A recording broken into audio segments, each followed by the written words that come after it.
구독자의 취향에 따라 재생 속도를 변경하면 더 유용하게 동영상을 시청할 수 있습니다. 이 영상은 성경을 매일 한 장씩 읽는 효과가 있고 궁금한 부분을 해소할 수 있으며 맥락을 이해하는 데 도움이 될 것입니다. 창세기 38장. 창세기 38장의 키워드는 유다와 다말, 쌍둥이 베레스와 세라 등이며 핵심 성경 구절은 창세기 38장 26절이다. 창세기 38장 26절 유다가 그것들을 알아보고 이르되 그녀가 나보다 의롭도다. 이는 내가 그녀를 내 아들 셀라에게 주지 아니하였기 때문이로다 하고 다시는 그녀를 알지 아니하였더라. 핵심 주제는 하나님의 구속사는 인간의 연약함 속에서도 이루어진다는 것이며 핵심 주제의 배경이 되는 주요 맥락은 다음과 같이 나눌 수 있다. 유다가 가나안 여인과 결혼하다. 엘과 오난의 죽음. 다말의 속임수와 유다의 행위. 베레스와 세라의 출생. 1. 유다가 가나안 여인과 결혼하다.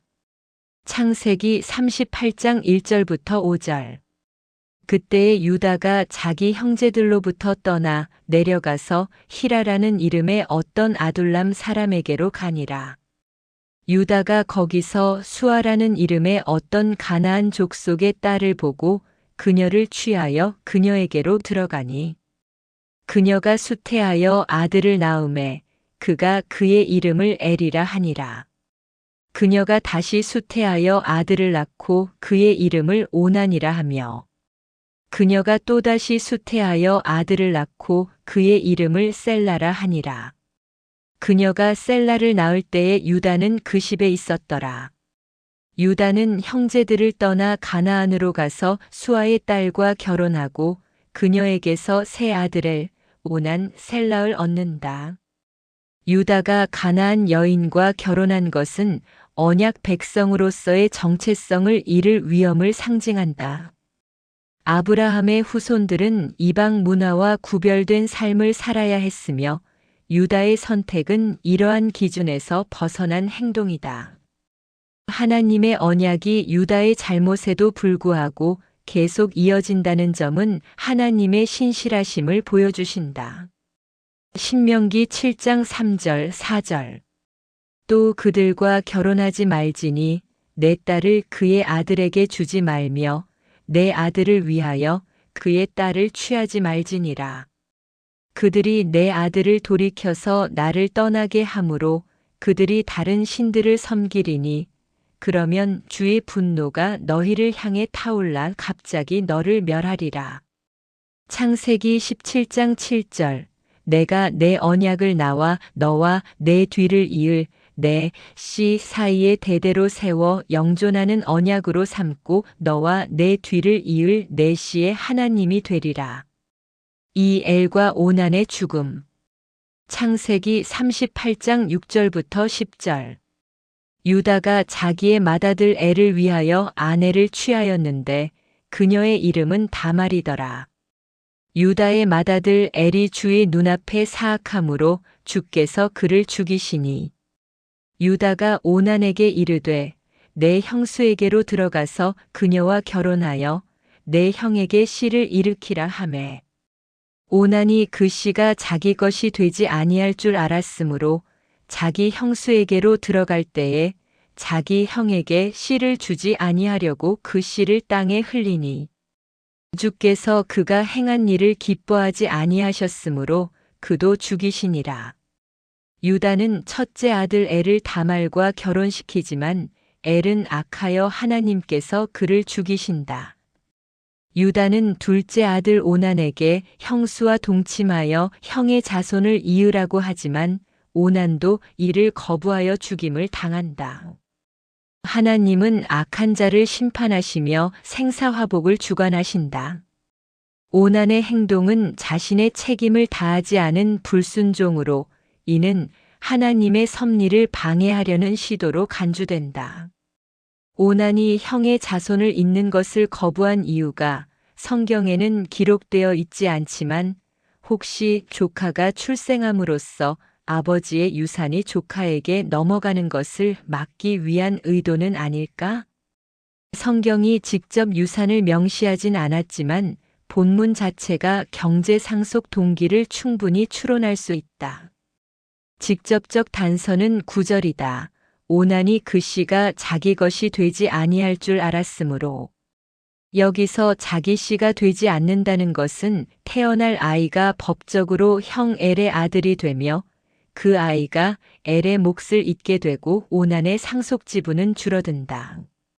훗날 형사취수라는 레위 결혼법에서 적용된다. 형사취수는 형이 죽으면 동생이 형수를 통해 낳은 맏아들은 죽은 형의 이름과 상속을 잇는 법이다. 이 법이 제정되기 전인 창세기 시대에도 이 관습이 이미 통용되었으므로 오난은 그 책임을 알고 있었다. 엘이 자식 없이 죽었으니 둘째인 오난은 유다 가문 재산에서 실질적 이득을 볼 수 있는 위치였다. 그런데 형을 위한 상속자가 생기면 그 이득이 감소하니 오난이 관계 때마다 씨를 땅에 흘린 행동은 의무는 제공하된 상속자 출생은 회피한 계산된 태도였다. 본문을 요약하면 오난의 죄를 단순한 성적 행위가 아니라 형의 이름 상속을 세우라는 언약적 가족적 책임 회피이다. 따라서 오난의 행위를 지적하지는 않았지만 경제적 동기가 충분할 것이라는 추론을 할 수 있다. 이제 레위 결혼법에 대하여 살펴보자. 레위는 형제의 남편이라는 뜻의 라틴어 레위르에서 유래했다. 즉 형이 자식 없이 죽으면 그의 아우가 형수와 결혼하여 형의 이름으로 후손을 잇게 하는 제도이다.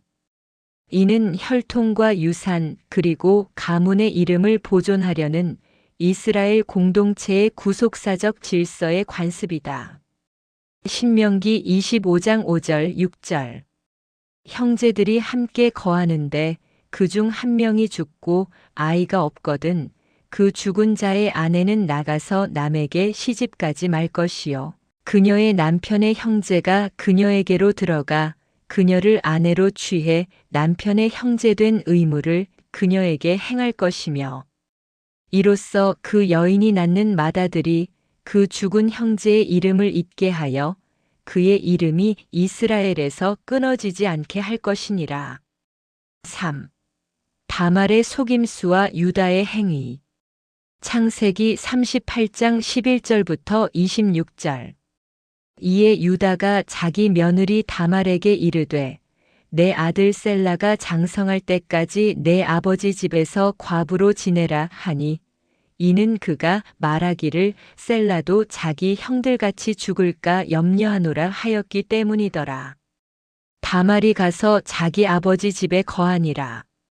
시간이 흐른 뒤에 유다의 아내 곧 수아의 딸이 죽음에 유다가 위로를 받은 뒤에 자기 친구 아둘람 사람 히라와 함께 딥낫으로 올라가 자기의 양털 깎는 자들에게 이르렀더라.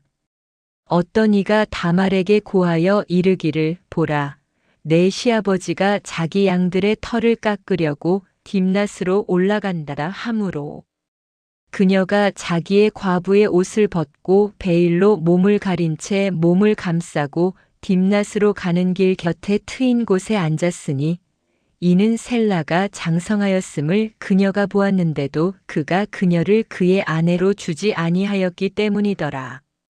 그녀가 자기 얼굴을 가렸으므로 유다가 그녀를 보고는 그녀를 창녀로 여기고 길 곁으로 그녀에게 나아가 이르되 자 원하건대 내가 내게로 들어가게 하라 하니 그는 그녀가 자기 며느리인 줄 알지 못하였더라. 그녀가 이르되 당신이 내게 무엇을 주고 내게로 들어오려 하나이까 하거늘 그가 이르되 내가 염소 떼에서 염소 새끼를 보내주리라 하매 그녀가 이르되 당신이 그것을 보내줄 때까지 내게 담보물을 주겠나이까 하니 유다가 이르되 내가 무슨 담보물을 내게 주랴 하매 그녀가 이르되 당신의 도장과 팔찌와 당신의 손에 있는 지팡이로 하소서 하니 그가 담보물을 그녀에게 주고 그녀에게로 들어가매 그녀가 유다로 말미암아 수태하였더라. 그녀가 일어나 떠나가서 자기의 베일을 벗고 과부의 옷을 도로 입으니라. 유다가 자기 친구 아둘람 사람의 손을 통해 염소 새끼를 보내고 그 여인의 손에서 담보물을 받으려 하였으나 그가 그 여인을 찾지 못하니라. 이에 그가 그곳 사람들에게 물어 이르되 길가에 드러내놓고 있던 그 창녀가 어디에 있느냐?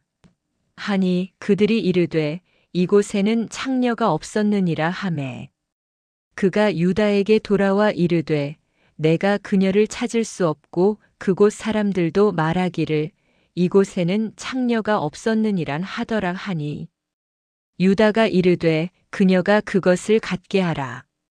우리가 부끄러움을 당할까 염려하노라. 보라, 내가 이 염소 새끼를 보내었으되 그대가 그녀를 찾지 못하였느니라 하니라. 석 달쯤 뒤에 어떤 이가 유다에게 고하여 이르되 내 며느리 다말이 창녀짓을 행하였고 보라 또 행음하여 아이도 배었느니란 하니 유다가 이르되 그녀를 끌어내어 불태우라 하매 그녀가 끌려나갈 때에 자기 시아버지에게 사람을 보내어 이르되 이 물건들의 임자로 말미암아 내가 아이를 배었나이다 하고 또 이르기를 원하건대 이 도장과 팔찌와 지팡이가 누구의 것인지 식별해 주소서 하니 유다가 그것들을 알아보고 이르되 그녀가 나보다 의롭도다. 이는 내가 그녀를 내 아들 셀라에게 주지 아니하였기 때문이로다 하고 다시는 그녀를 알지 아니하였더라. 유다는 다말을 친정으로 돌려보내며 셋째 아들 셀라와의 결혼을 미룬다. 이는 셀라도 같은 이유로 죽을지 모른다는 판단 때문이었다. 이후 다말은 셀라가 장성하였음에도 불구하고 혼인을 미룸으로 한 가지 계략 시도한다. 다말은 과부의 신분으로 있다가 유다가 지나가는 길에 창녀로 변장하여 그와 관계를 맺고 그의 인장을 받아 증거로 남긴다. 후에 유다는 다말을 벌하려 하지만 다말이 유다의 씨를 임신했음을 밝히자 유다는 자신이 잘못했음을 인정한다. 유다는 자신의 책임을 다하지 않으나 다말은 하나님의 언약을 이어가기 위한 도구로 사용된다. 유다는 비록 죄를 범하였으나 자신의 죄를 인정하며 회개하는 모습을 보여준다. 우리들도 범죄 후에 선택할 수 있는 최선의 길은 회개하는 것임을 명심해야 한다. 로마서 5장 20절 또한 율법이 들어온 것은 범죄가 넘치게 하려 함이거니와 죄가 넘친 곳에 은혜가 더욱더 넘쳤나니. 시편 51장 17절 하나님께서 구하시는 희생물은 상한 영이라 오 하나님이여 상하고 통회하는 마음을 주께서 멸시하지 아니하시리이다. 4. 베레스와 세라의 출생. 창세기 38장 27절부터 30절. 그녀가 해산할 때에 보니 그녀의 태에 쌍둥이가 있더라. 그녀가 해산할 때에 한 아이가 자기 손을 내밀매 산파가 이르되 이 아이가 먼저 나왔다 하고 그의 손을 잡아 주홍색 실로 그의 손을 메었더라. 그가 손을 도로 넣음에 보라 그의 형제가 나오므로 그녀가 이르되 내가 어찌하여 튀어나오느냐?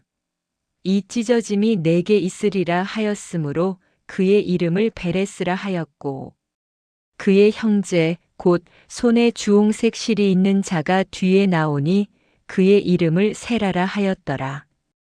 다말은 쌍둥이 베레스와 세라를 낳는데 베레스는 예수 그리스도의 계보에 포함되며 중요한 구속사의 인물이 된다.